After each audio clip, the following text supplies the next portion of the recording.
Good afternoon. New topic பார்க்க போறோம், which is urbanization. நகரமயமாகுதல். ரொம்ப சிம்பிள், இது எல்லாருக்கும் தெரியும். What does it refer? It refers a growing population.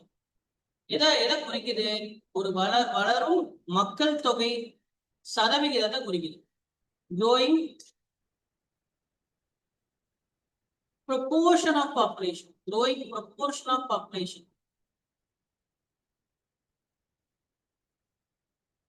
Who comes to live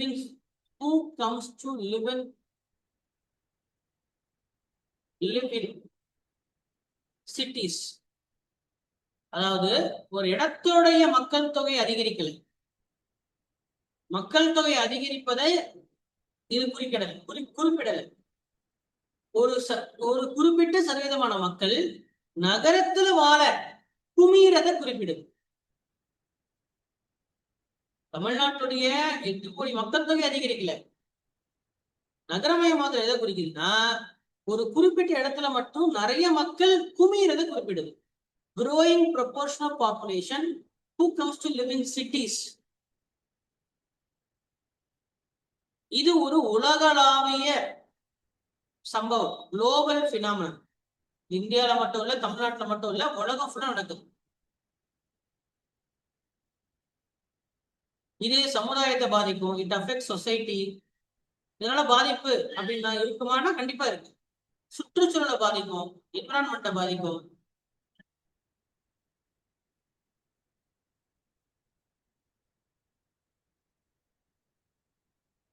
கடைசியா நடந்த சென்சஸ் 2011ல 31.2% ஆஃப் இந்தியா, 31.2% மக்கள் நகர மக்கள், அர்பன். அதுவும் தமிழ்நாட்டை எடுத்துக்கிட்டீங்கன்னா கிட்டத்தட்ட பாதி. தமிழ்நாட்டுல நகரம், இது வந்து மோஸ்ட் அர்பனைஸ்டு ஸ்டேட். இந்தியாவை காட்டிலும் தமிழ்நாடு மோஸ்ட் அர்பனைஸ்டு ஸ்டேட் அப்படின்னு நம்ம சொல்லணும். ஏன்னா இங்க கிட்டத்தட்ட 49% நகர மக்களும் 51% கிராம மக்களும் இருக்கிறாங்க. கிட்டத்தட்ட 49% of people living in cities or town.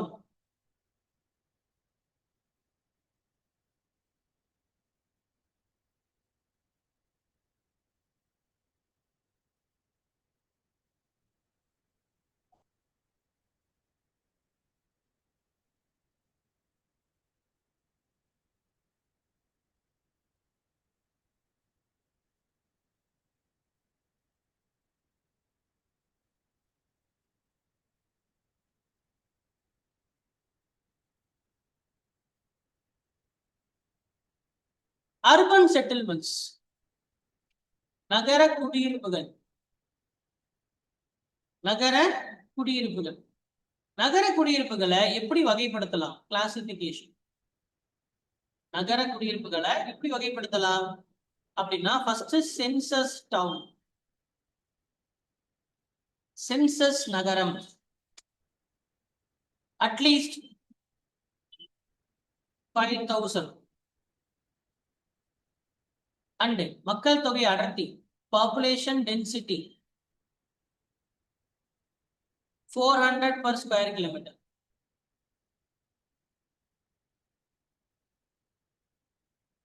And 75% ஆண்கள் விவசாயம் அல்லாத தொழில்களில் ஈடுபட்டிருக்கணும்.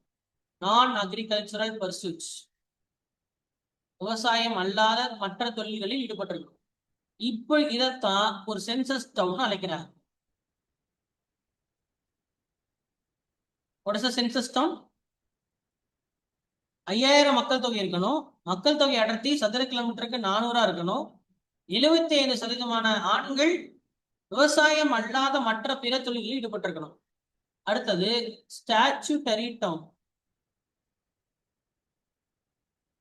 What is statutory town? ஸ்டாச்சுட்டரினால சட்டப்படி நடக்கும் இல்லையா?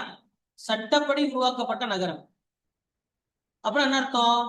ஸ்டேட் கவர்மெண்ட் எதை நகரம்னு சொல்லுதோ, ஸ்டேட் கவர்மெண்ட் அபிஷியலா சட்டப்பூர்வமாக மாநில அரசாங்கத்தால நிறுவப்பட்ட நகரங்களை நம்ம சட்டப்படி உருவாக்கப்பட்ட நகரம்னு அழைக்கலாம். பொதுவா அந்த மாதிரி உருவாக்கப்பட்ட நகரங்கள் ஒண்ணு நகராட்சியா இருக்கும். சட்டப்படி எப்படி உருவாக்க முடியும்? நகராட்சின்னு உருவாக்கலாம், முனிசிபாலிட்டி அல்லது கார்பரேஷன் அப்படின்னு பிரிச்சிருப்பாங்க. நம்ம அப்படித்தானே பிரிக்கிறோம். பேரூராட்சி, ஊராட்சி, கிராம பஞ்சாயத்து அப்படின்னு கிராமங்களையும், சரியா, டவுன் பஞ்சாயத், நகர பேரூராட்சி, நகராட்சி, மாநகராட்சி அப்படின்னு நகரங்களையும் மூணா பிரிக்கிறோம். நம்ம எப்படி பிரிக்கிறோம்? கிராமங்களை எப்படி பிரிக்கிறோம்? Village panchayat, town panchayat, district panchayat அப்படின்னு கிராமங்களை பிரிக்கிறோம்.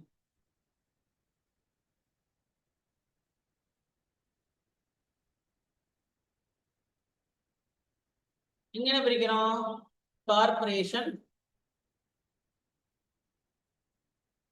முனிசிபாலிட்டி,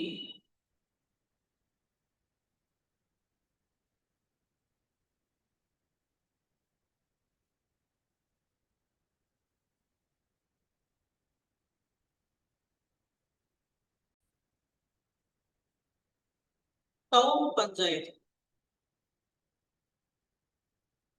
சரிங்களா? இங்க வந்து பஞ்சாயத் யூனியன் வரும்.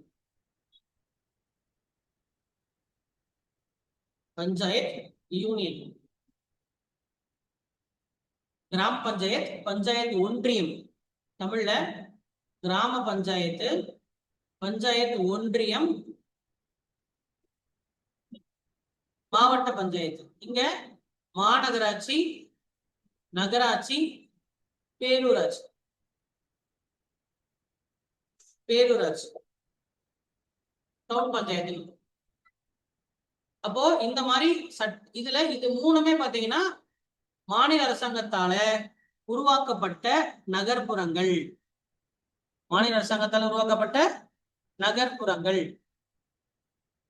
அதாவது ஸ்டாச்சுட்டரி டவுன்.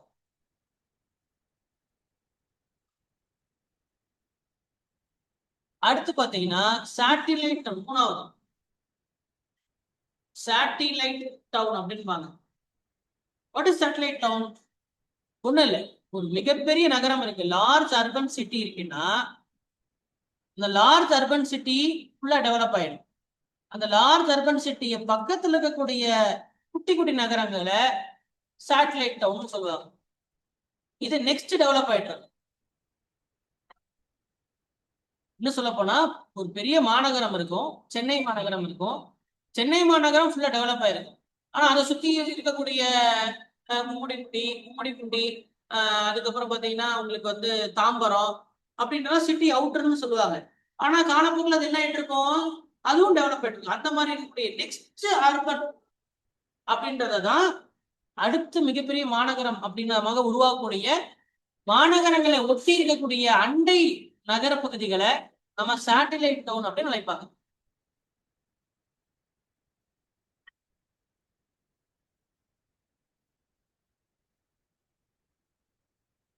சேட்டலைட் டவுன் அப்படின்னு அழைப்பாங்க.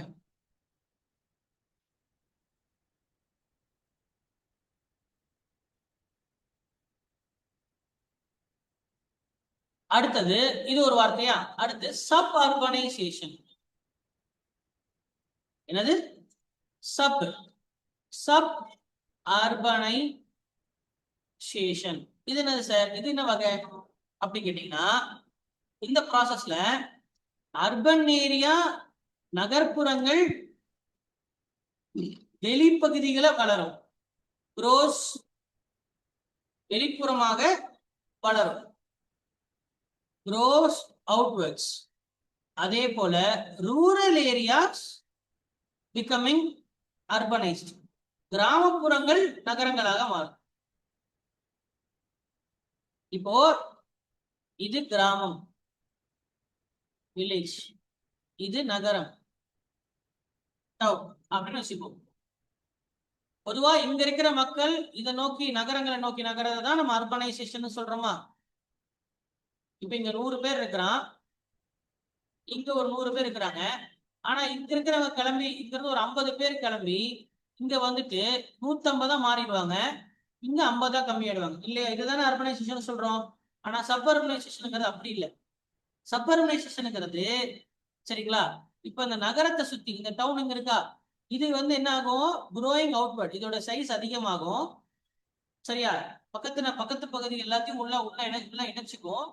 அதே போல கிராமம் இருக்கு இல்லையா, கிராமம் நகரமயமாக்கப்பட்ட பகுதியா மாறும்.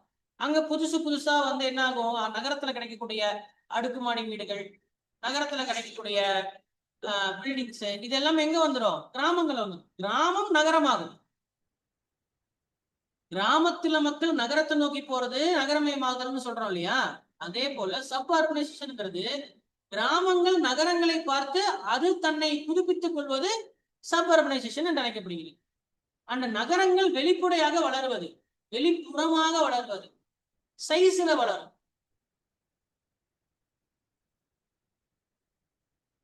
அதே போல கவுண்டர் அர்பனைசேஷன், அடுத்த வகை என்ன, கவுண்டர் அர்பனைசேஷன். அது என்ன அப்படின்னா, இது அப்படியே அர்த்தம்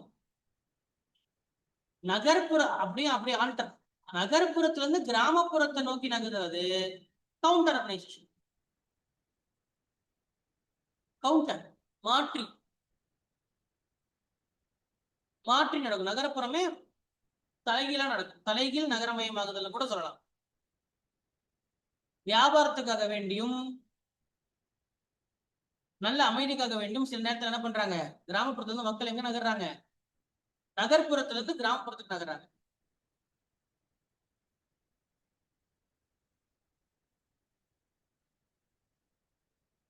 சரி, இந்தியாவுல நகரமயமாகுதல் அப்படின்னு நம்ம பார்க்கலாம். How is urbanisation in India? It is very unique, தனித்துவமானது. இந்தியாவில் நகரமயமாகுதல்ங்கிறது ஒரு தனித்துவமான ஒரு விஷயம். என்னென்ன தனித்துவமான விஷயம்னா, அபரிவிதமான வளர்ச்சியில நகரமயமாதல் நடந்துட்டு இருக்கு. ராபிட் ரேட், கணக்கிட முடியாத, அன்பிரசிடென்டட், கணக்கிட முடியாத அபரிவிதமான நகரமயமாதல் நடந்து கொண்டிருக்கு. இரண்டாவது, இன்ஃபார்மல் செட்டில்மெண்ட்ஸ்,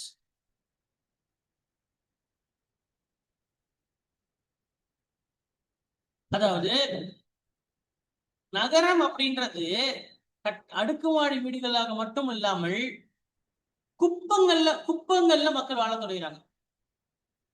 கேள்விப்பட்டிருப்பீங்க. குடிசைகளும் குப்பங்களிலும். இங்க என்ன இருக்கும், பெரிய பெரிய கட்டடம் இருக்கும். அதே நகரத்துல இங்க சின்ன சின்ன குடிசைகளும் இருக்கும். இதைத்தான் இன்ஃபார்மல் செட்டில்மெண்ட் சொல்றோம். Or we can also call it as slums, or we can call it as slums. நகர்ப்புறத்துல தான் இந்த மக்களும் இருப்பாங்க. ஆனா அவங்களுக்கு அடிப்படை கட்டமைப்புகள் இருக்காது. நோ பேசிக் இன்ஃப்ராஸ்ட்ரக்சர் இருக்காது. திடுதிப்புன்னு வந்த மக்களுக்கு அடுக்குமாடி பில்டிங்ல என்ன கிடைக்காது, இடம் கிடைக்காது. அதனால என்ன பண்ணுவாங்க, ஸ்லம்ல வாழ்வாங்க.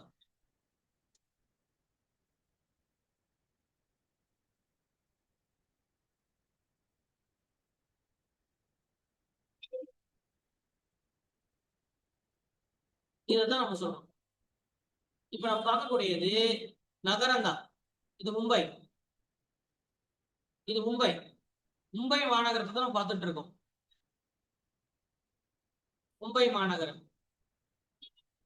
சார் அப்ப நம்ம ஊரு சென்னை அதுவும் வரும். சரியா? அப்ப ஒரு பக்கம் என்ன இருக்கு, அடுக்குமாடி வீடுகள் இருக்கும். இன்னொரு பக்கம் எப்படி இருக்கும், இந்த மாதிரி ஸ்லம்ஸ் எல்லாம் டெவலப் ஆகும். இதுதான் இன்ஃபார்மல் செட்டில்மெண்ட்ஸ் சொல்றோம். விளங்குதா? சரி, இது யூனிக்கானது. இது மற்ற நாடுகள் நடக்கிறது இல்லை. அமெரிக்கால ஒரு ஸ்லம் இருக்கு, சைனால ஒரு ஸ்லம் இருக்கு அப்படின்ற மாதிரிலாம் என்ன இல்லை, அங்க கிடையாது. அடுத்தது,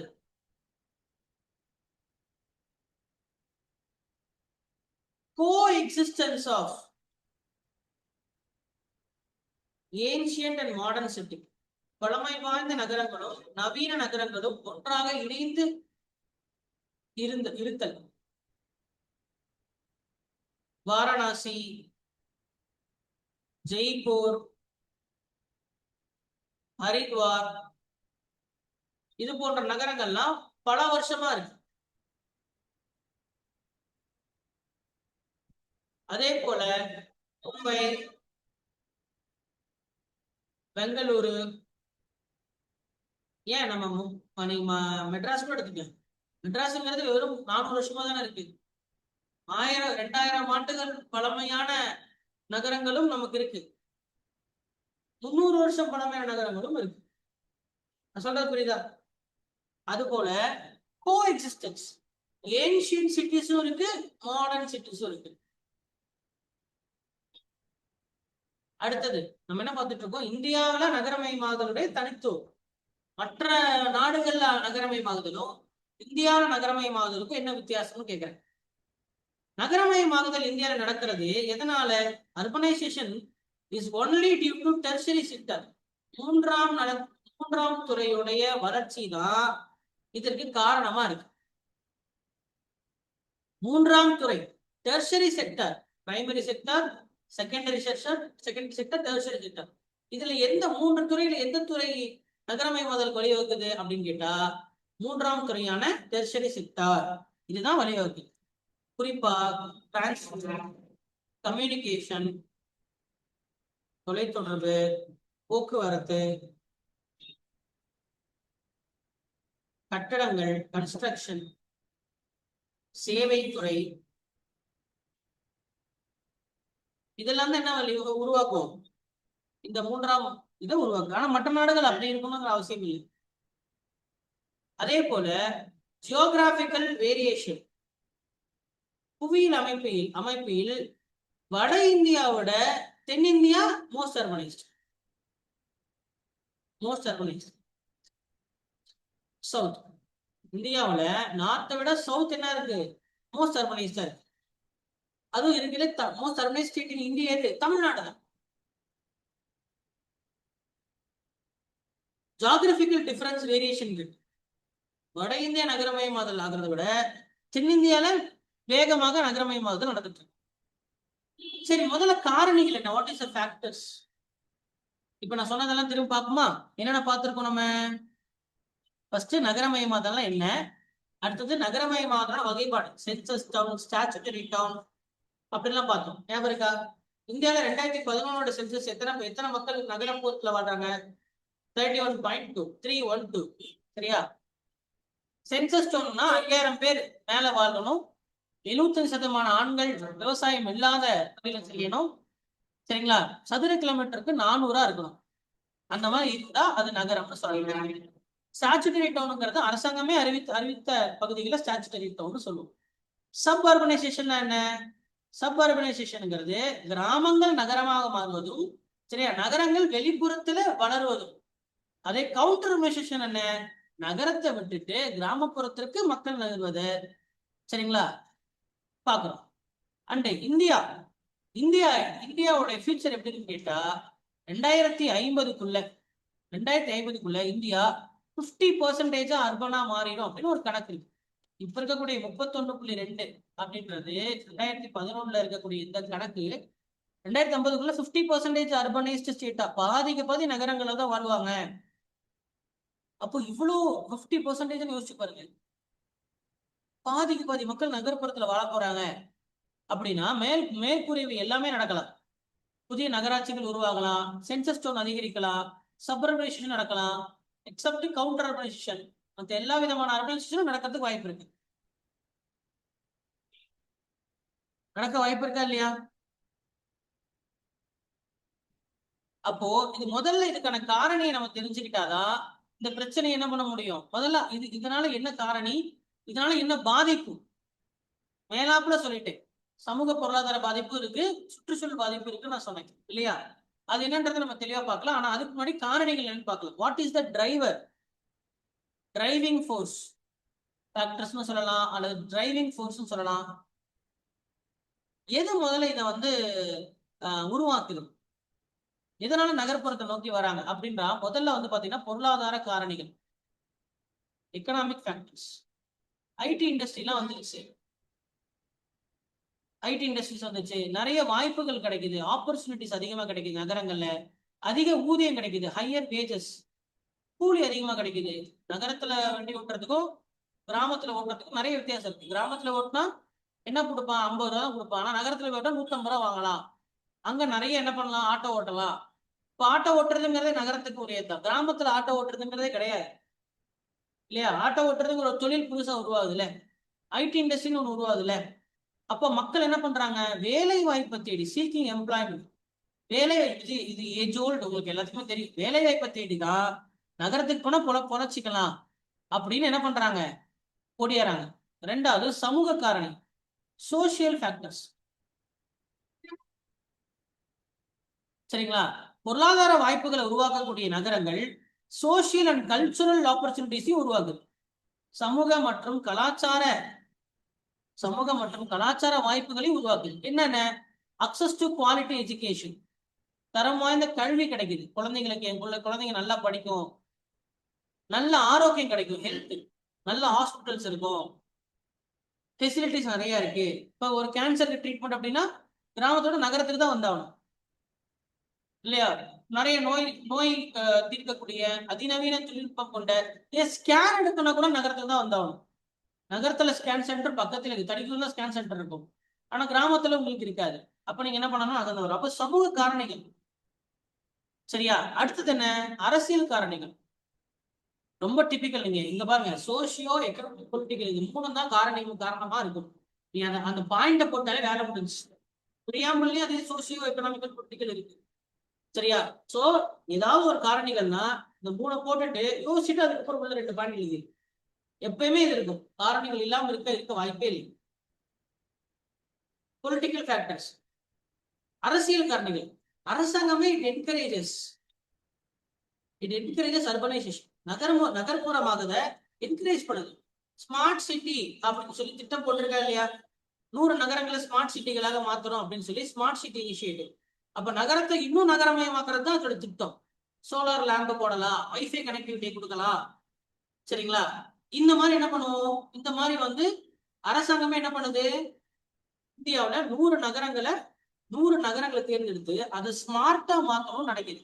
அப்போ இன்னும் நகரம் இன்னும் சூப்பர் நகரமா மாறும். சிட்டிஸ் என்ன வாங்குது இப்போ, இன்னும் ஸ்மார்ட் சிட்டி ஆகுது. அப்ப நார்மல் நம்ம பசங்க சிட்டினாலே போவாங்க, ஸ்மார்ட் சிட்டினா போகாம இருப்பாங்களா? அப்ப இன்னும் என்ன ஆகுது, அரசாங்கமே என்ன பண்ணுது, இதை தூண்டுது, நகரமயமாகுதல தூண்டுது. இப்ப அரசியல் காரணிகள். அடுத்தது என்விரான்மெண்டல் ஃபேக்டர்ஸ், சுற்றுச்சூழல் காரணிகள். அதுல சுற்றுச்சூழல் காரணிகள் இருக்கும் அப்படின்னு கேட்டா, இயற்கை பேரிடர்கள் வந்துச்சுன்னா, நேச்சுரல் டிசாஸ்டர்ஸ். இயற்கை பேரிடர்கள் பொதுவா கிராமப்புறத்திலிருந்து நகர்ப்புறத்துக்கு மக்களை நகர்த்தும். இதற்காக பாதுகாப்புக்காகவும் ஸ்திரத்தன்மைக்காகவும், சேஃப்டி அண்ட் ஸ்டெபிலிட்டி. உதாரணத்துக்கு சைக்ளோன் ஏதாவது வச்சுக்கோங்களேன், சைக்ளோன் கஜா புயல், ஃபனி புயல், இந்த மாதிரிலாம் புயல் வரும்போது என்ன பண்ணுவாங்க, கிராமப்புறத்துல இருக்கக்கூடிய மக்களுக்கு சரியான அடி விழும் இல்லையா? கடற்கரை ஒட்டி இருக்கக்கூடிய கோஸ்டல் டிஸ்ட்ரிக்ட்ஸ், கடற்கரை ஒட்டி இருக்கக்கூடிய மக்கள், அந்த மக்களுக்கு பாத்தீங்கன்னா மிகப்பெரிய அடி விழும். அப்ப அந்த டைம்ல அவங்களோட வாழ்வாதாரமே போயிடும். அப்படி வாழ்வாதாரமே போயிடுச்சுன்னா மறுபடியும் அதே இடத்துல அவங்க ஸ்கிராச் ஆரம்பிக்கிறதுக்கு, சரி நம்ம நகரத்துக்கு போய் நம்ம அங்க வாழ்க்கையை தொடங்கிடலாம், குழப்ப ஓட்டிக்கலாம் அப்படின்னு சொல்லி என்ன பண்ணுவாங்க, நகரத்தை நோக்கி நகருவாங்க. இது புரியுதா நான் சொல்றது? சுற்றுச்சூழல் காரணிகளால பாதிக்கப்பட்ட, இயற்கை பேரிடர்களால பாதிக்கப்பட்ட, வாழ்வாதாரத்தை இழந்த கிராமப்புறத்து மக்கள் மீண்டும் தங்கள் வாழ்வை மறுகட்டமைப்பு செய்வதற்கு நகரத்தை நோக்கி நகருவார்கள். இதுதான் நடந்து கொண்டிருக்கு. கஜா புயலும் ஃபனி புயலும் ஒக்கி புயல்களும் பாதிக்கப்பட்ட கடற்கரை பகுதிகள் மக்கள் நகரத்தை நோக்கி நகர்ந்து அங்க வாழ்க்கை குழப்ப ஓட்டிப்பாங்க. அர்பன் ஏரியா எதுக்காக நகர்றாங்க, அங்க இங்க இருக்கிறத விட பாதுகாப்பு அதிகமா இருக்கு, சேஃப்டி அதிகமா இருக்கு, ஸ்டெபிலிட்டி அதிகமா இருக்கு அப்படின்னு.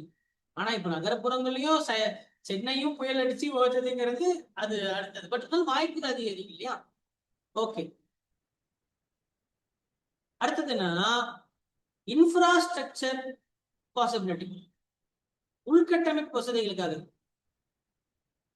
நல்ல டிரான்ஸ்போர்டேஷன் கிடைக்கும், டிரான்ஸ்போர்டேஷன் அதிகமா கிடைக்கும், கம்யூனிகேஷன் அதிகமா கிடைக்கும், நல்ல வைஃபை இருக்கும், நூக் அண்ட் கார்னர் வைஃபை இருக்கும். இப்போ மெட்ரோ ட்ரெயின்ஸ்லாம் வந்துருச்சு.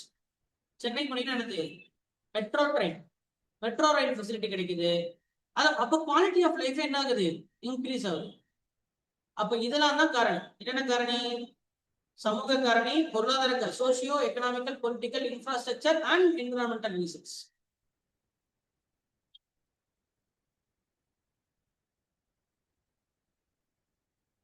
இப்போ இதுலயே இப்படி கூட பிரிக்கலாம், புஷ் புல். என்ன காரணிலாம் இழுக்குது, என்ன காரணம் தள்ளுது. கிராமப்புறத்துல தொடர்ந்து நிலவக்கூடிய வறுமையும் வேலை வாய்ப்பின்மையும் மக்களை கிராமத்திலிருந்து தள்ளுது. நகர்ப்புறத்துல ஏற்படக்கூடிய புது புது வேலை வாய்ப்புகளும் ஜாப் ஆப்பர்ச்சுனிட்டிஸ், ஹையர் பேஸ், அதிகமான கூலி, இதெல்லாம் நகரத்தை நோக்கி இழுக்குது. அடிப்படை வசதிகள் இங்க இல்லாம இருக்கு, லேக் ஆஃப் பேசிக் சர்வீசஸ், மருத்துவ வசதிகள், கல்வி. இங்க என்ன இருக்கு, உலகத்தரம் வாய்ந்த கல்வி, better living standards. Better living standard இங்க புல் ஃபேக்டர், அது புஷ், இது புல்.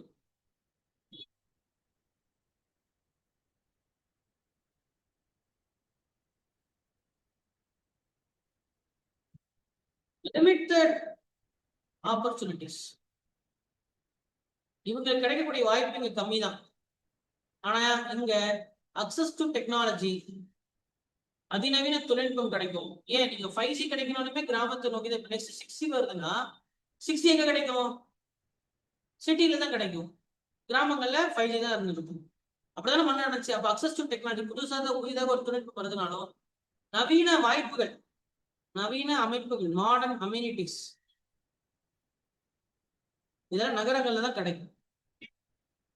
சரி, இப்போ நம்ம காரணிகளை பார்த்துட்டோம். What are the driving factors? What are the push factor? What is the pull factor? அதெல்லாம் பார்த்துட்டோமா? இப்போ இதனால வரக்கூடிய பாதிப்பு, அட்வர்ஸ் இம்பேக்ட், என்ன பாதிப்புகள் வரும்? ஃபர்ஸ்ட் பாத்தீங்கன்னா overcrowding. Overcrowding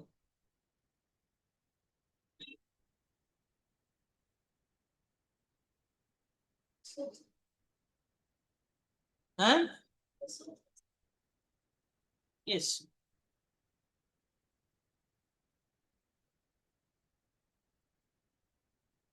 over crowding.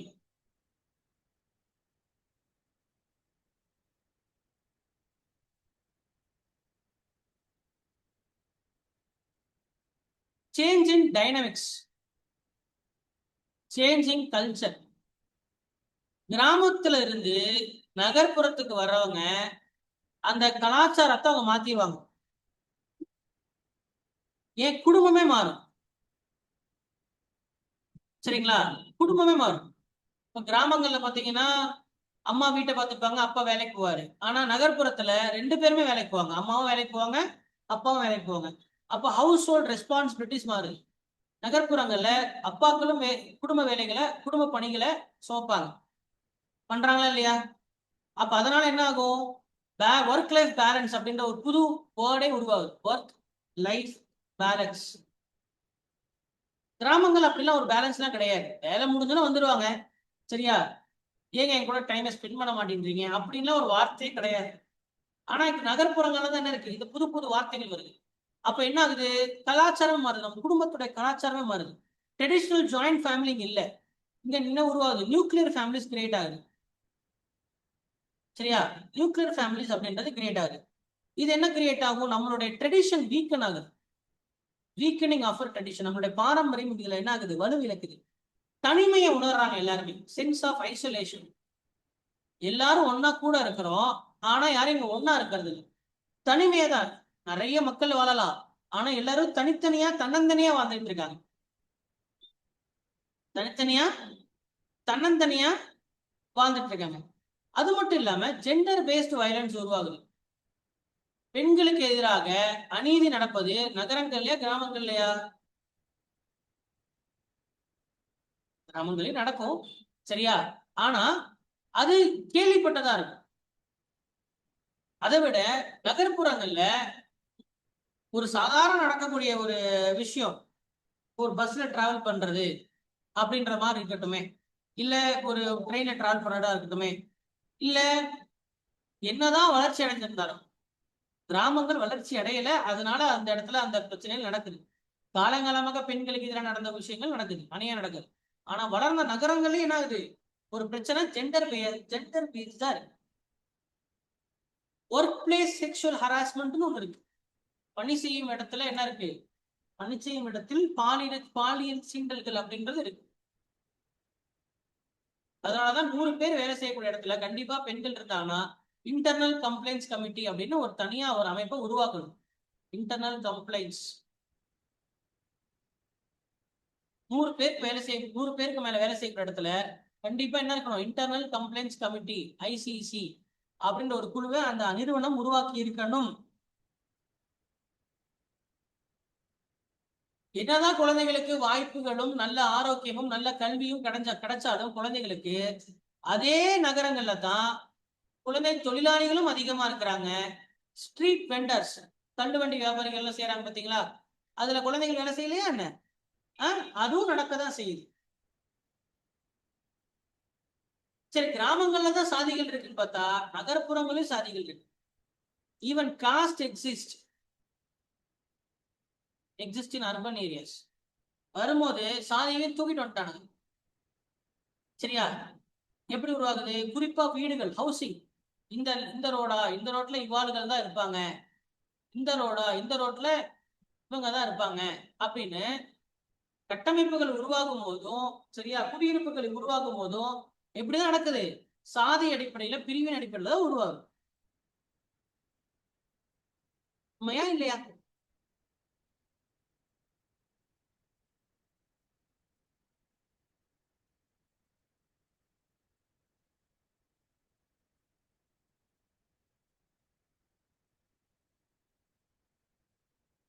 அது என்ன ஓவர் கிரௌடிங்? ஃபர்ஸ்ட் முதல் வார்த்தை சொன்னேன். அர்பனைசேஷன் உருவாக்கக்கூடிய தாக்கமே முதல்ல ஓவர் கிரௌடிங் சொன்னேன். What is over crowding actually? Population density அதிகமா. என்னங்க? பாப்புலேஷன் டென்சிட்டி அதிகமா. சி, ஹவுசிங் ஷார்டேஜ், வீடுகள் குறைவாக இருக்கு, அதுதான் ஓவர் கிரௌடிங். நெரிசலா இருக்குன்னா 10 பேர் இங்க உட்காந்து என்ன, இப்போ நகர்ப்புறங்கள் எல்லாம் ரோட்ல நிக்கிறாங்க இல்ல, ஆனா என்ன ஆகுது, நெரிசல் அதிகரிக்குது. அப்ப நெரிசல் அதிகரிக்கிறதுனா வீடுகள் கம்மியா இருக்கு.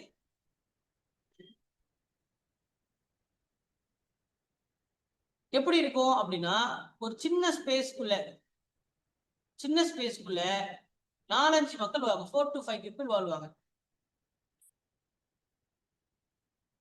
இதைத்தான் அப்ப என்ன இருக்கு, வீடுகள் என்ன இல்ல, போதுமானதாக இல்லை. அப்ப என்ன கிரியேட் ஆகும், ஹவுசிங் கிரைசிஸ் கிரியேட் ஆகுது, வீட்டு பிரச்சனைகள் உருவாகுது. அதிக அடர்த்தி நிறைந்த ஹை டென்சிட்டி ஏரியாஸ், நகர்ப்புறங்கள்லயே குறிப்பிட்ட ஏரியாக்கள் என்ன இருக்கும், அதிக அடர்த்தி அதிகமா இருக்கும்.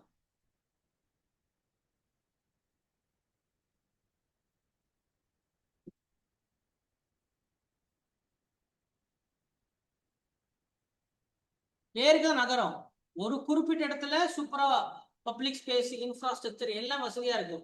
ஆனா அதே இடத்துல இன்னொரு இடத்துல பாத்தீங்கன்னா ஒரே வீட்டுல 4 பேர் வாழ்ந்துட்டு இருப்பாங்க, அதுக்குள்ளே ஏசி எல்லாம் போட்டிருப்பாங்க. நீங்க இப்போ இந்த தாராபுரம் ஸ்லம்லாம் பாத்தீங்கன்னா வீட்டுக்கு வீடு ஏசி எல்லாம் இருக்கும்.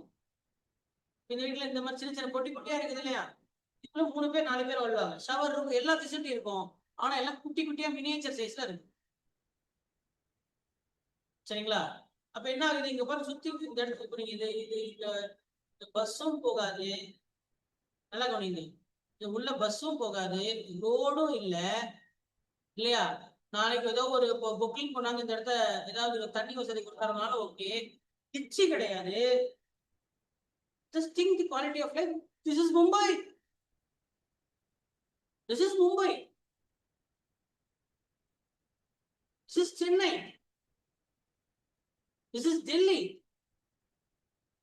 நம்ம பார்க்கக்கூடிய நகரங்கள் இதெல்லாம் என்ன கதை, இதுதான் ஓவர் கிரௌடிங், சிம்பிளி ஸ்லம் அப்படின்னு சொல்லலாம். சரியா? சரி. லாஸ் ஆஃப் அக்ரிகல்ச்சரல் விளைநிலங்கள் குறையுங்க. கிராமப்புறத்தை விட்டுட்டு மனிதர்கள் வந்து நகர்ப்புறத்து வரும்போது கிட்டத்தட்ட விவசாயத்தை விட்டுட்டு மனுஷன் வரான்னு அர்த்தம். அப்ப விவசாயத்தை விட்டு வரானா நிலங்கள் அப்படியேதான் இருக்கும். ஆனா விளைநிலங்களா அது இருக்குமா? அந்த இடத்துல என்ன ஆகும்னா நஞ்சைகளா என்ன ஆயிடும், புஞ்சைகளா மாறிடும்.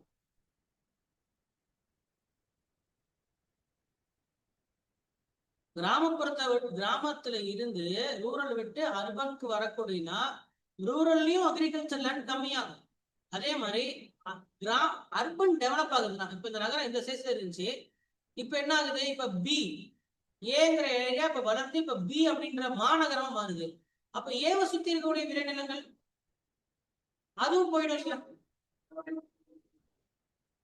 புதுசா என்ன பண்ணுவாங்க, ஒவ்வொரு ஊருக்கு இப்ப பாருங்க தமிழ்நாட்டுல 2 பஸ் ஸ்டாண்ட் வர ஆரம்பிச்சு. முதல்ல ஒரு பஸ் ஸ்டாண்ட் இருந்துச்சு, இப்ப 2 பஸ் ஸ்டாண்ட். பஸ் ஸ்டாண்டுக்கு புது பஸ் ஸ்டாண்டே கட்டுவான். பழைய பஸ் ஸ்டாண்ட் வந்து 6 கிலோமீட்டர் 7 கிலோமீட்டர் 8 கிலோமீட்டர் தள்ளி தான் கட்டுவான். அப்படி கட்டும் போது அந்த இடத்துல அது வயலா இருக்கும்.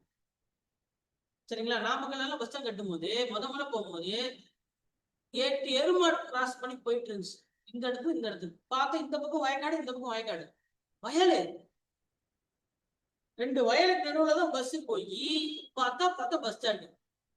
இந்த பக்கம் வயல், இந்த பக்கம் வயல். 8 கிலோமீட்டர் இருந்து உங்களுக்கு அவ்வளவு தூரம் போகணும். அப்ப என்ன ஆகும், அப்ப இந்த புது பஸ் ஸ்டாண்ட் சுத்தி நிறைய கடைகள் வருவா. வரும்போது என்ன ஆகும், அந்த பஸ் ஸ்டாண்ட் அப்படியே டெவலப் ஆகும். 10 வருஷத்துல இதுவாடா அப்படி இருந்துச்சு, அதை எருமான் மேய்ச்சிட்டு இருந்துச்சு, அந்த இடமாடா இது அப்படின்ற மாதிரி ஆயிடும். அப்ப விளைநிலங்கள் என்ன ஆயிடும், லாஸ் ஆஃப் அக்ரிகல்ச்சர். கிராமத்துல விவசாயம் பண்ண ஆள் இருக்காது, நகரத்தை சுத்தி இருக்கக்கூடிய விளைநிலங்கள் விரிவடையும் போது அதுவும் காணாம போகும். புரிகிறதா?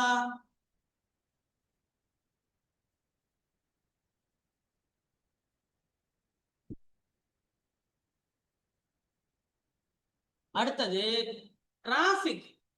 ஐயோ இதை பத்தி மட்டும் பேசாதீங்க சார் அப்படின்ற அளவுக்கு தலைவலி கொடுக்கக்கூடிய பிரச்சனைக்கு தான் இந்த டிராபிக். சென்னை, பெங்களூர், பொங்கல்னா முடிஞ்சு வச்சு ஓட்டு போடவே வர முடியலைங்க. ஓட்டு போட ஊருக்கு கிளம்புறான்னா பஸ் கிடைக்காது. எல்லாம் ஒரே நாள்ல 50 லட்சம் மக்கள் வாழ்றான் ஒரு சின்ன ஊர்ல. சென்னைங்கிற ஒரு சின்ன நகரத்துல, சரிங்களா, சின்ன நிலப்பரப்பு பகுதியில 50 லட்சம் பேர் வாழ்றான். அதுல 5 லட்சம் பேர் அந்த ஊருக்காரன், மிச்சம் 45 லட்சம் பேர் வேற ஊருக்காரன். அப்போ சரி 30 லட்சம்னு வச்சுங்க. அந்த 30 லட்சம் பேருமே அன்னைக்கு அந்த ஊரை விட்டு வெளில போகணும். சரியா? சனிக்கிழமைக்கு முந்தின நாள் வெளில போகணும், ஞாயிற்றுக்கிழமை நைட்டு இல்ல திங்கட்கிழமை காலையில அந்த ஊருக்குள்ள வரணும். கரெக்டா? அப்ப என்ன அவங்க யோசிச்சு பாருங்க. பஸ் ஃபேர், நீ புதன்கிழமை நீ பஸ்ல போறேன்னா அன்னைக்கு 500 ரூபா தான் டிக்கெட்டு. ஆனா வெள்ளிக்கிழமை நைட்டு கிளம்புறேன்னா 1500 ரூபாய் டிக்கெட். ஏன் நடக்குது? ஏன்னா பஸ் கிடைக்கிறது இல்லை. Traffic congestion. அதை விடுங்க, டிராபிக் அதிகமாக ஒரு ஏர் குவாலிட்டி, காற்று மாசடையுது. 2 வெளியில போயிட்டு அப்படி இழுத்துனா அப்படி புரியா அப்படின்னு போய் ஹாஸ்பிட்டல் சேர்ந்துட வேண்டியதான். அந்த அளவுக்கு என்ன இருக்கு. ஆமா, ஏர் குவாலிட்டி அந்த செக் பண்ற மிஷினே புகைஞ்சு தள்ளுற அளவுக்கு வந்து அவ்வளவு காற்று மாசு. டெல்லியில இப்போ என்ன பண்றாங்க, ரீசெண்டா ஏதோ ஒரு ஃபர்ஸ்ட் ஏதோ ஒரு ஸ்டேடியத்துல மீட்டிங் நடத்தும் போது பல உலகத்தரம் வாய்ந்த சில பிளேயர்ஸே இங்க விளையாட வர மாட்டேன்னே சொல்லிட்டாங்க. நாங்களும் விளையாட மாட்டேன், எதுக்கு நான் சாவா அப்படின்னு என்ன பண்ணிட்டாங்க, வரல. மீட்டிங்ல மகாராஷ்டிரா நடந்த ஸ்டேடியத்தில் நடந்த மீட்டிங் வந்து அவ்வளவு பேர் வந்து அப்படி கேமரால ரெக்கார்ட் பண்றாங்க, கேமராவே புகை மூட்டமா தான் இருக்கு. சரிங்களா? அப்படி poor air quality. Delhi, Bengaluru severe air பொல்யூஷனை ஃபேஸ் பண்றாங்க. இதனால அவங்க அங்க வாழ்க்கை தரத்தை அதிகரிக்கிறதுக்காக பார்த்து ஓடிய மக்கள் அவங்களுடைய வாழ்க்கையே குறைஞ்சுக்கிட்டு இருக்கு. 60-70 வயசுல சாக போற நீ 55 வயசுல சாக போற அப்படின்றது அதுல முடிவாகுது. Loss of biodiversity.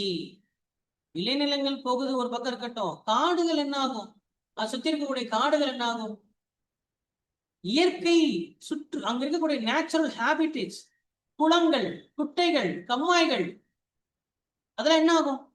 அதெல்லாத்தையும் நீங்க இதான் பண்ணிட்டு நம்ம தான் நிலத்தை கட்ட ஆரம்பிச்சிடறோம்ல. அப்போ அவங்க அந்த இடத்துல கொக்கு, நாரைகள், சரிங்களா, பல மரங்கள்ல வவ்வால்கள் வாழ்ந்துட்டு இருக்கும். சரியா? நம்ம இப்ப ரோடு அகலப்படுத்தணும்னு சொல்லி எல்லாத்தையும் அடிச்சிருவோம். அப்ப அது எல்லாமே போகுது. சரியா? டிஸ்ட்ராய்டு, பிராக்மெண்டட், இதெல்லாம் தான் இருக்கும். இப்ப நான் சொன்னது எதுவுமே ஆச்சரியப்படுறதுக்குலாம் இல்லை, எல்லாமே தெரிஞ்சதுதான். பட் பாயிண்டா நீங்க வச்சுக்கணும்.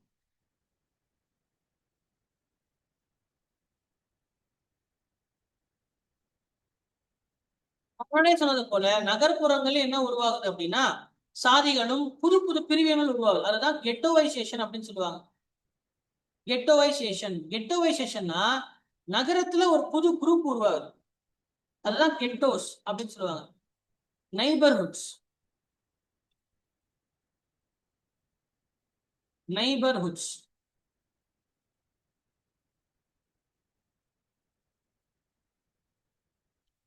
லோவர் கேஸ்ட்லாம் ஒரு இடத்துலயும் ஹையர் கேஸ்ட்லாம் ஒரு இடத்துலயும்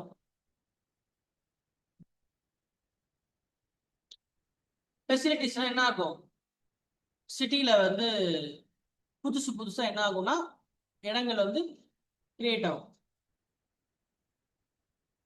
கிராமத்துல டிவிஷன் இருக்கிறது, நகரத்துல என்ன ஒரு டிவிஷன்ஸ் உருவாகும். This is called கெட்டோவைசேஷன்.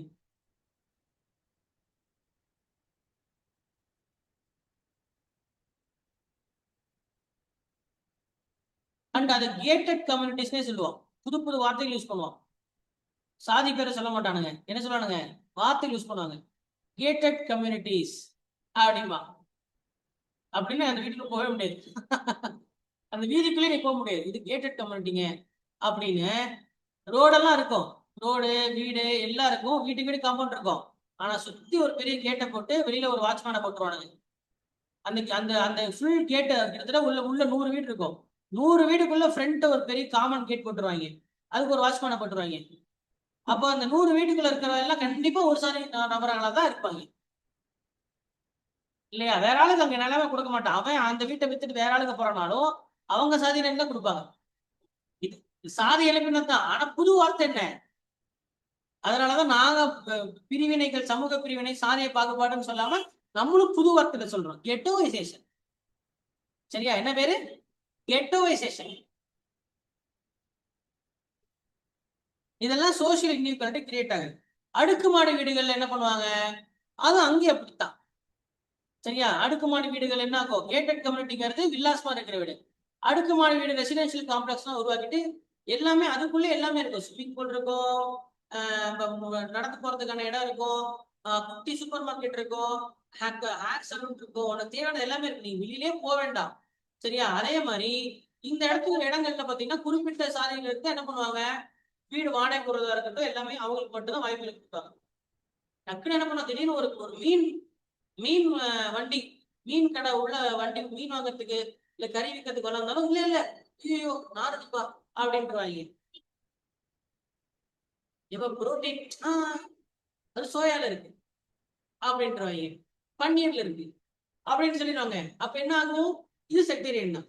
அப்படி உருவாக்குறாங்க. என்ன ஆகும் உடனே, சரி இதே மாதிரி உள்ள கோயிலுக்குள் நடந்து வராதே, கோயிலுக்குள் வராதே, அப்புறம் கோயில் வீதியில் வராதே, கோயில் என்று எழுதி போட்டாலே வரக்கூடாது அப்படின்ற மாதிரி உருவாகி பிறகு கோயில் நுழைவு போராட்டம் உருவான மாதிரி நாளைக்கு கேட்டட் கம்யூனிட்டி நுழைவு போராட்டம் உருவாக போகுது இன்னொரு 50 வருஷத்துல.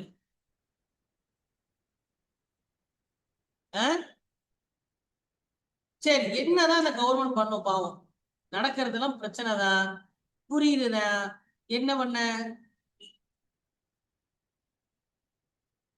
இன்னும் சொல்ல போனா ஸ்லம் பாப்புலேஷனுடைய ஹெல்த் கன்சர்ன், இந்த ஓவர் கிரௌடிங் நம்ம காமிச்சோம் இல்லையா, ஓவர் கிரௌடிங்னால ஹெல்த், நகரத்து நல்ல வாய்ப்புகளை தேடி அந்த இடத்துல ஹெல்த் வந்து பாத்தீங்கன்னா கம்ப்ளீட்லி அன்சானிட்டரி. நான் தான் சொன்னாங்க, டிச்சு கிடையாது, அன்சானிட்டரி லிவிங், வென்டிலேஷன் இருக்காது, ப்ராப்பர் காத்தோட்டம் இருக்காது. சரியா? அண்ட் இந்த இடங்கள்ல தான் கொரோனா போன்ற நோய்கள் புக்குன்னு பரவும். Overcrowding leads to bad health and creation of pandemics. பேண்டமிக்ஸ்ல முதல்ல வர்றது யாரை பாதிக்கும், இங்கதான் பாதிக்கும். தொற்று நோய்கள், டிசீஸ் ஸ்ப்ரெட்டிங் தான் அதிகமாகும்.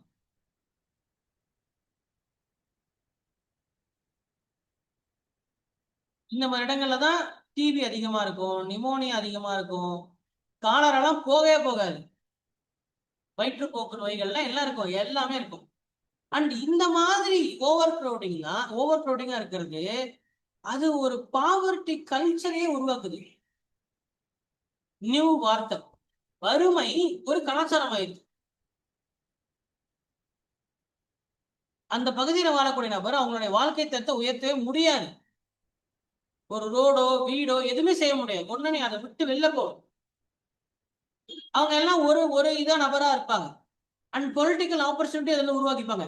நம்ம நம்ம குப்பத்தாளுங்க நமக்கு தான் ஓட்டு போடுவாங்க அப்படின்னு சொல்லி என்ன பண்ணுவாங்க, நீங்க பிகில் படத்துல கூட பார்த்துருப்பீங்க. அவங்க எல்லாம் ஒண்ணா இருப்பாங்க, டீமா இருப்பாங்க.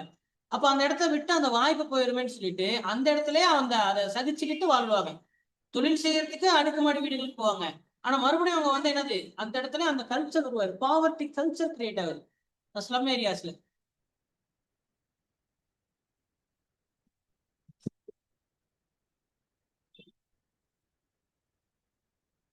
ப்ராப்பர் லைட்டிங் இருக்காது, செக்யூரிட்டி இருக்காது, ஃப்ரீடம் ஆஃப் மூவ்மெண்ட் இருக்காது, சேஃப்டி இருக்காது, எதுவுமே இருக்காது.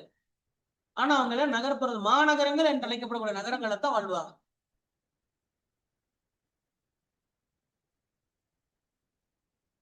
இப்போ ரீசெண்டா வரக்கூடிய எல்லா படத்திலையும் இதுதான் ஃபோக்கஸ் பண்றாங்க. வீரன், மாவீரன் ஒரு படம் வந்துச்சு, பிகில் படம் வந்துச்சு. அந்த இடத்துல இருக்கக்கூடிய ஃபுட்பால் விளையாடக்கூடிய நபராகட்டும், நீங்க என்ன நக்கச்சக்க மூவி பாருங்க, எல்லாமே பாத்தீங்கன்னா குப்பத்து அந்த பேஸ் பண்ணி தான் ஸ்டோரி வரும். அங்க ஆற ஹீரோ அவன் எங்க இருப்பான், குப்பத்துல இருப்பான், அங்க வரக்கூடிய பிரச்சனையை சால்வ் பண்றான். இப்படிதான் இருக்கும். லவ் ஸ்டோரிஸ் எடுத்தாங்கன்னா அடுக்குமாடிக்கு போயிடுறானுங்க. சரியா, லவ் ஸ்டோரி எடுக்க மாதிரினா பல 4 மாடி ஏறி வந்து அப்படின்னு பேய் வருதுனாலும் அடுக்குமாடி வீட்டுல தான் பேய் வரும், குப்பத்துலாம் பேய் வராது. ஏன்னா பக்கத்து பக்கத்துல இருக்கிறோம்ல, அதனால வந்து பேய் எல்லாம் குப்பத்துல பேய் பேய் வர மாதிரி ஏதாவது படம் பார்த்துருக்கீங்களா? குப்பத்துல பேய் வரும் இல்ல, அடுக்குமாடி வீட்டுல தான் பேய்கள்லாம் இருக்கும். சரிங்களா, இவனுக்கு இப்படி ஒரு செலக்டிவ் நரேட்டிவ்ஸ் வைக்கிறாங்க. சரிங்களா? சரி, அப்போ நல்லா கவனிச்சு பாருங்க. அப்போ ஹெல்த் இவ்வளவு டிட்டோரேட் ஆகுதுன்னா சுற்றுச்சூழல் சீர்கேடு. இப்ப நீங்க பாத்தீங்கல்ல, இங்க பாருங்க, இந்த ஏரியாதுல என்ன உங்களுக்கு வந்து டிட்டோரேஷன் நடக்கும்னு நினைக்கிறீங்க? Look at here. இங்க பாருங்க, இது என்னது, இங்க என்ன பாத்தீங்க நீங்க? உள்ள வந்து ஒரு 30 பாக்டீரியாஸோட எல்லா வெரைட்டிஸ் இருக்கும். சரியா, பிலேரியல், அமீபா, புரோட்டோசோவா, என்னென்ன வேணும் உங்களுக்கு, என்னென்ன வகைகள் வேண்டும், லேப்ல கூட இருக்காது, இங்கதான் எல்லாமே இருக்கும். சரிங்களா, லேப்ல கூட இருக்காது, இங்கதான் நிறைய இருக்கு. அப்போ இங்கதான் இந்த டிசீஸ் ஸ்ப்ரெட் ஆகுது. அதே போல இங்க பாருங்க, என்விரான்மெண்டல் டிகிரடேஷன். இது என்னது, இது 6 என்விரான்மெண்டல் டிகிரடேஷன் இப்படிதான் உருவாகும். சிக்னிபிகண்ட் இம்பாக்ட் ஆஃப்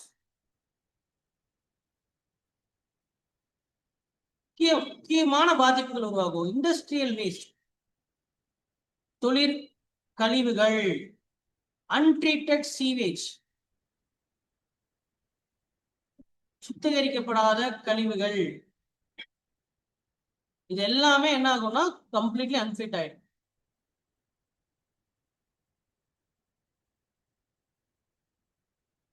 அண்ட் இந்த பிளேஸ், இங்க சோசியல், அந்த ஸ்லம் பிளேஸ், நம்ம இன்ஃபார்மல் செட்டில்மெண்ட்ஸ் சொல்லலாம், ஆர் ஸ்லம் டுவெல்லிங் அப்படின்னு சொல்லலாம். நீ எந்த இடத்துல என்ன வார்த்தை யூஸ் பண்ணுங்கிறது யோசிச்சு யூஸ் பண்ணுங்க. எப்பயுமே ஒரு வார்த்தைக்கு 2 பேக்கப் வார்த்தைகளை வச்சுக்க.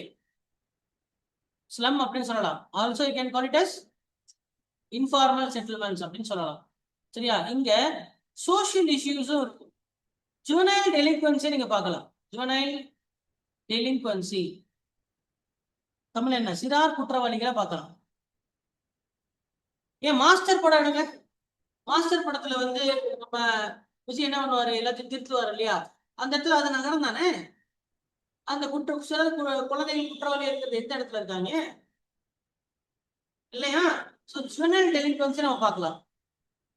சோசியலி அவங்கள மார்ஜினைஸ் பண்ணிடுவாங்க. நகரத்தை நோக்கி போகும்போது எந்த இடத்துல வாழ்ற அப்படின்னு கேட்பாங்க. அவன் சொன்ன உடனே ஓ இங்க இடமா, போக மாட்டீங்க அப்படின்னு சோசியலாவும் அவங்க மார்ஜினைஸ் பண்ணிடுவாங்க, டிஸ்கிரிமினேட் பண்ணுவாங்க. சரி, ஓகேப்பா, நான் போதுமான அளவு நான் எல்லாமே சொல்லிட்டேன். ஓகேவா, என்ன பாதிப்புகள் வரும், காரணிகள் என்ன, பாதிப்புகள் என்ன, அடுத்தது என்ன? சரி, கவர்மெண்ட் என்ன ஸ்டெப் எடுத்திருக்கு அதை பார்த்துருவோம். கவர்மெண்ட் இனிஷியேட்டிவ்ஸ், இதோட இந்த டாபிக் முடியுது. அம்ரூத் ஸ்கீம், அம்ருத் ஸ்கீம் என்ன பண்ணுது? அர்பன் ஏரியாஸ்ல இன்ஃப்ராஸ்ட்ரக்சர் உருவாக்குறதுக்காக உருவாக்கப்பட்ட ஸ்கீம்ஸ். பைப்டு வாட்டர் சப்ளை தருதான். வேஸ்ட் மேனேஜ்மெண்ட், கழிவு மேலாண்மை. அடுத்தது ஸ்மார்ட் சிட்டிஸ் மிஷன். 100 நகரங்களை ஸ்மார்ட் சிட்டிகளாக அறிவிக்கிறேன்னு சொன்ன திட்டமா இருக்கட்டும். இதுவும் நகர மேம்பாட்டுக்காக தான். அடுத்தது பிரதான் மந்திரி ஆவாஸ் யோஜனா அர்பன். சரியா? நகர்ப்புறங்களை வீடுகள் கட்டி கொடுப்பதற்கான திட்டம். இந்த திட்டம்லாம் நீங்க படிச்சிருப்பீங்க. அதே போல ஸ்வச் பாரத், நகரத்துல ஸ்வச் பாரத்ல அர்பன் ஒண்ணு இருக்கு, ரூரல் ஒண்ணு இருக்கா? ஸ்வச் பாரத் அர்பன் என்ன பண்ணும்? நகர்ப்புறத்தில் இருக்கக்கூடிய சுற்ற கழிவுகள் அகற்றுவதற்கு உதவுது. சரிங்களா? அதே போல Deen Dayal Antyodaya Yojana, national urban livelihood mission, NULM, நகர்ப்புறத்தில் இருக்கக்கூடிய சுய தொழிலை வளர்ப்பதற்கும் நகரப்புற மக்களுக்கு வேலைவாய்ப்பு வசதிகளை உருவாக்குவதற்கும் நகர்ப்புற ஏழைகளுக்காக இருக்கக்கூடிய திட்டம் தான் இந்த NULM. எல்லாமே நகரம் தான். Swachh urban, Awas Yojana urban, smart city, Amrut, இது எல்லாமே நகர்ப்புறத்தில் இருக்கக்கூடிய நகர்ப்புற மேம்பாட்டு திட்டங்களாக பார்க்கலாம்.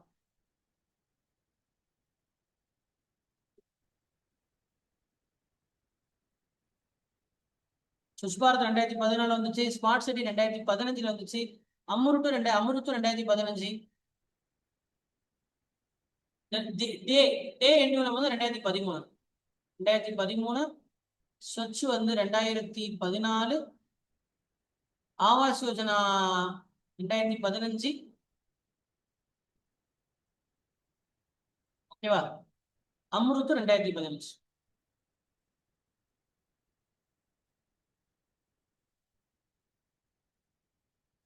இதெல்லாம் பண்ணணும்னா, இந்த இடத்த சரி பண்ணணும்னா இன்னும் சில பாயிண்ட்ஸ் நம்ம சேர்க்கலாம். கிரீன் ஸ்பேசஸை உருவாக்கணும். Green spaces and park. Urban forest உருவாக்கணும். நகரப்புற காடுகள், அதான் மியாவாக்கி மெத்தட்னு சொல்லுவாங்க. நகர காடுகள், அர்பன் ஃபாரஸ்ட், மியாவாக்கி நகர காடுகள். நிறைய மரங்களை உருவாக்கணும், பூங்காக்களை உருவாக்கணும், அர்பன் ஃபாரஸ்ட் உருவாக்கணும். இதெல்லாம் உருவாக்குறதுனால ரீக்ரியேஷனலாவும் இருக்கும், பொழுதுபோக்கு காரணிகளாகவும் இருக்கும். ரீக்ரியேஷனல், பொழுதுபோக்குக்கும் அது வழிவகுக்கும். அதே போல சுற்றுச்சூழல் பாதிப்பு அது குறைக்கும். காற்று மாசையும் குறைக்கும். அஃபோர்டபுள் ஹவுசிங் கிரியேட் பண்ணணும். அதுக்குதான் ஆவாஸ் யோஜனா இருக்கு. அஃபோர்டபுள் ஹவுசிங், அதுல பிரைவேட் செக்டார் அவர்கள் நிறைய பேருக்கு வாய்ப்புகளை வழங்கணும். இன்னும் சொன்னா public private partnership.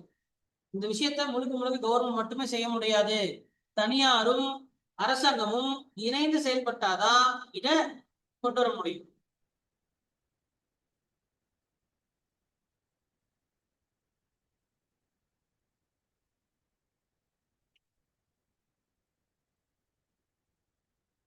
And waste, கழிவு மேலாண்மை. நான் முன்னாடியே சொன்னது போல கழிவு மேலாண்மை பார்த்துட்டோம், ஞாபகம் இருக்கா? அதுல வேஸ்ட் டு எனர்ஜி அந்த விஷயம் தான் இப்போ ரீசெண்டா ஹைலைட் ஆகிட்டு. இடக்கழிவுகள் எடுத்துட்டு போயிட்டு அதுல இருந்து எனர்ஜி கிரியேட் பண்ணணும். அண்ட் இந்த மாதிரி நகரங்களுக்கு நிறைய எனர்ஜி தேவை. சிட்டிஸ்ல தான் பாத்தீங்கன்னா அடிக்கடி பிளாக் அவுட் ஆகுது, கரண்ட் போகுது. காரணம் பாத்தீங்கன்னா நிறைய கரண்ட் யூஸ் பண்றதுனால நிறைய நீட் இருக்கும், அதிக வோல்டேஜ் இருக்கும். அப்ப அங்க வந்து கரண்ட உருவாக்குறதுக்கு வேஸ்ட் எனர்ஜி ப்ராசஸ் அப்படின்றது தான் ஒரே மெத்தட். அதுக்கு ஒரு தனியாக ஒரு ஆணையத்தை உருவாக்கிறது பெட்டர். நித்தி ஆயோக் சஜஸ்ட் பண்ணிருக்கு. Waste to energy corporation, waste to energy corporation of India, WECA. இடக்கழிவு எடுத்துட்டு போயிட்டு கொட்டுறதுக்கு அதை எரிச்சு அந்த பவர் அதை வச்சு ஒரு கரண்ட தயாரிச்சுட்டு போ, வேற வழியே இல்லை. ஏன் வேஸ்ட் ஆகுது? வேஸ்ட்ல இருந்து கரண்ட் பணமாக்காது.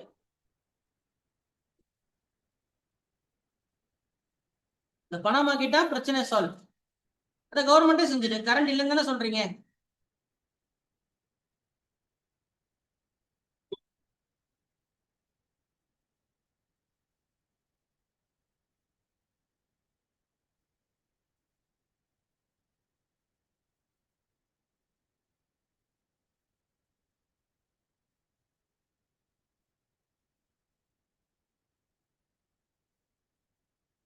அதே போல சிட்டிஸை நோக்கி தான் வராங்கன்னா கவர்மெண்ட் என்ன பண்ணணும்னா டயர் 2 டயர் 3 சிட்டிஸை உருவாக்கணும். இப்போ சென்னையில கிடைக்கக்கூடிய அந்த விஷயத்த குவாலிட்டி ஆஃப் லைஃப் தாம்பரத்துலயுமே கிடைக்க வச்சுட்டோம்னா சென்னையை நோக்கி நகராம கிராமத்துல இருந்து வர்றவன் தாம்பரத்திலேயே செட்டில் ஆயிடுவான். நான் சொல்றது புரியுதா? பூண்டிலே செட்டில் ஆயிடுவான் உள்ள போகாம. டயர் 2 அதை சுத்தி, அதாவது டயர் 1 சிட்டி சென்டர், இது T1, இது T2, இது T3, புரியுதா? சுத்தி நிறைய சேட்டலைட் டவுன் காமிச்ச ஞாபகம் இருக்கா? அந்த மாதிரி சேட்டலைட் டவுன்ஸ் அங்க டெவலப் பண்றது மூலியமா, அங்க நகர வாய்ப்புகளை உருவாக்குறது மூலியமா மெயின் சிட்டியை டீகன்ஜஸ்ட் பண்ணிடலாம். மெயின் சிட்டி என்ன பண்ணலாம்? டீகன்ஜஸ்ட் பண்ணிடலாம். நகரமயம் ஆகுதல நம்ம தடுக்க சொல்லி யாரும் சொல்லு, யாரும் வராதீங்க அப்படி யாரும் சொல்லு. சரியா? அங்க ஏற்படக்கூடிய பாதிப்புகளை தான் குறைக்கணும்.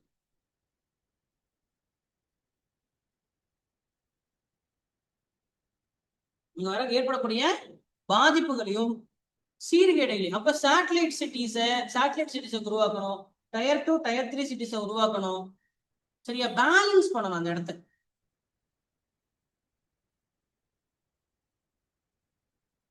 பப்ளிக் பிரைவேட் பார்ட்னர்ஷிப்பை வந்து கொண்டு வரணும்.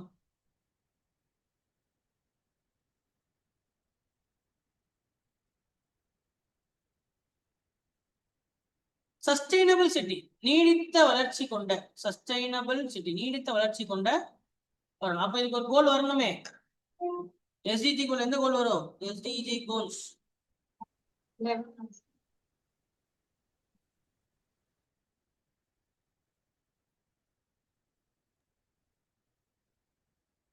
11. சஸ்டைனபிள் சிட்டிஸ் அண்ட் கம்யூனிட்டிஸ் 11 வருது. இதெல்லாம் ஒண்ணு சொல்லி கொடுத்துட்டேன். எல்லாத்துலயும் நீ டக்குன்னு போட்டு எஸ்டிஜி கோல் 11 சஸ்டைனபிள் சிட்டி அது வந்துச்சுன்னா அதை போட்டுரு. அது என்ன எதுலாம் இல்லை, நீ சும்மா போட்டுறணும்.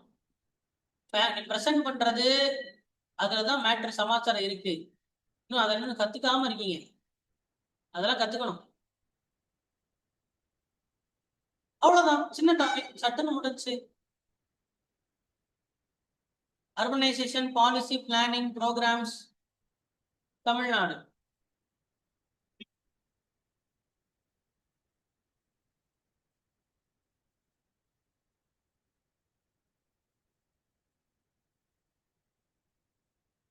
எஸ்டிஜி கோல் நடத்தும் போது எஸ்டிஜி 11க்கு தமிழ்நாடு என்ன பண்ணிருக்கு அப்படின்னு நான் சொல்லியிருப்பேன். ஞாபகம் இருக்கா?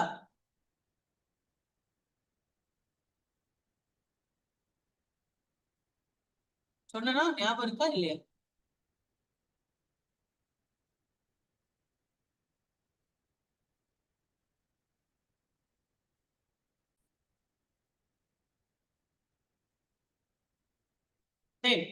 Smart city mission, integrated urban development programme, Tamil Nadu urban road infrastructure project. இதெல்லாம் நகரப்புறத்தை டெவலப் பண்ணுறதுக்காக தமிழ்நாடு போட்டிருக்கக்கூடிய இது ஆல்ரெடி எங்க நடத்தினேன்? எஸ்டிஜி கோல்ல நடத்திட்டேன். தமிழ்நாடு தான் அதிகமான most urbanised state.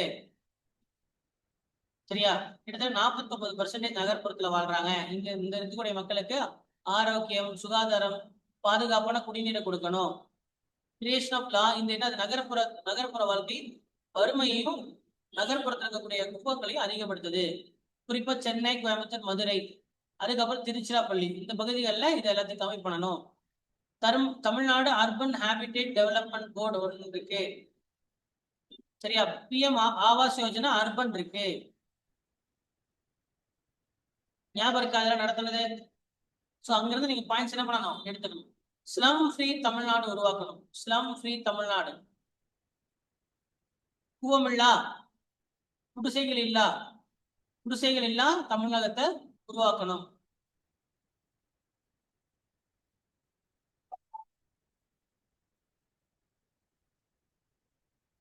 Smart cities, smart cities create பண்ணணும். ஓகேவா? சரி, இதெல்லாம் ஆல்ரெடி பார்த்தது தான்.